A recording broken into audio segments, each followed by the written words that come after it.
You know what they call a quarter pounder with cheese in Toronto? A quarter pounder with cheese. Today, on the Bearded Movie Guy, the Bearded Movie Guy looks at Pulp Fiction. Oh, this movie's 20 years old. Holy crap! Is it still as brilliant today as it seemed 20 years ago? Let's find out. Brought to you by the Bearded Movie Guy. Hi, I'm the Bearded Movie Guy, and today I'm talking about Pulp Fiction. I watched this again recently with a bunch of friends, and I have to talk about it. There's no way you can just do a quick review on this. Pulp Fiction is a masterwork of storytelling and dialogue delivery. It's cool and visionary, and it really messes with your head as you're trying to put together the patchwork quilt of Tarantino and all what he was doing with different characters going in and out with different timelines. And it's really freaking cool. So let's look at the plot. Pulp Fiction, you can't really describe all that easily. It's talking to a friend about it and trying to explain it to someone who's never seen it is like trying to explain algebra to a chipmunk. Or a chipmunk trying to explain algebra to me, because I don't understand algebra either. But I mean, that doesn't matter. It's very hard to explain if you've never seen the movie. So, I'm going to do it really quickly as a recap for those who haven't seen it. All like 5 of you. Pulp Fiction is all about little events and how they interconnect with different people's lives, basically. You have the story of two hitmen, a mob boss's wife, a boxer and his girlfriend, the wolf, Jimmy, the guy who has a house, a guy who can't stop saying what, even if it's going to get him shot, and Zed. Oh, and there's some cafe robbers in there too. Let's look at the actors. You have John Travolta, Vinnie Barbarino as Vince Vega. This movie single-handedly resurrected this guy's career. He was stuck doing movies about babies that talk for the longest time. And all of a sudden, he did this. And he's a big actor again. This was the coming out party for Samuel L. Jackson. Samuel L. Jackson had been acting for years before Pulp Fiction. All of a sudden he did Pulp Fiction and everyone knew exactly who Samuel L. Jackson was. You know, it's delivery like this kind of does that. And I will strike down upon thee with great vengeance and furious anger those who attempt to poison and destroy my brothers. And you will know my name is the Lord when I lay my vengeance upon thee. He's never looked back after doing this movie. He is now considered to be one of the most highest paid actors in Hollywood because he's always working. Everyone loves him. He's Nick Fury now. What do you want? It gave Uma Thurman a whole new direction in her movie career. And it gave Bruce Willis a chance to shine in a movie where he didn't have to carry the whole thing.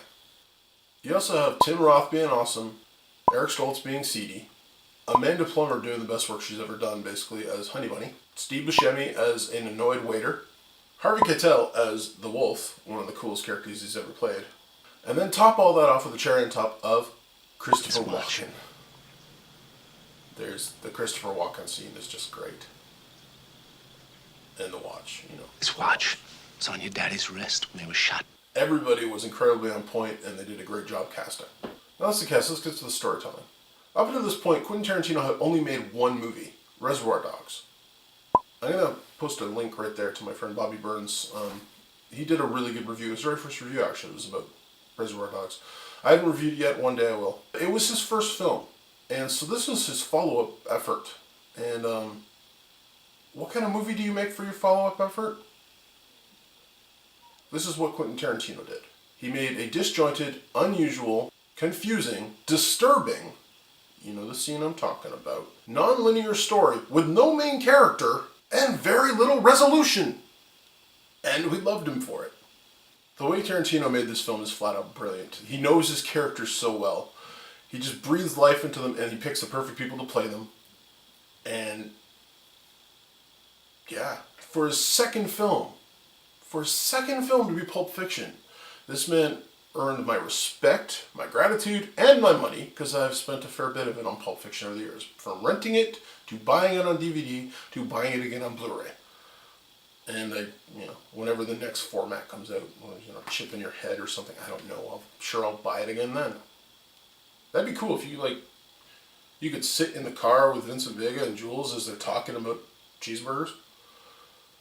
That'd be cool. Not so much for the scene with the guy who gets shot. Never mind. But you know what I mean. He tells a compelling story in the midst of having conversations about $5 milkshakes and cheeseburgers. Who does that? Tarantino does that. All in all, Pulp Fiction is a masterwork. It's one of his best movies. I give it 5 beards out of 5. You can't give it a high enough rating.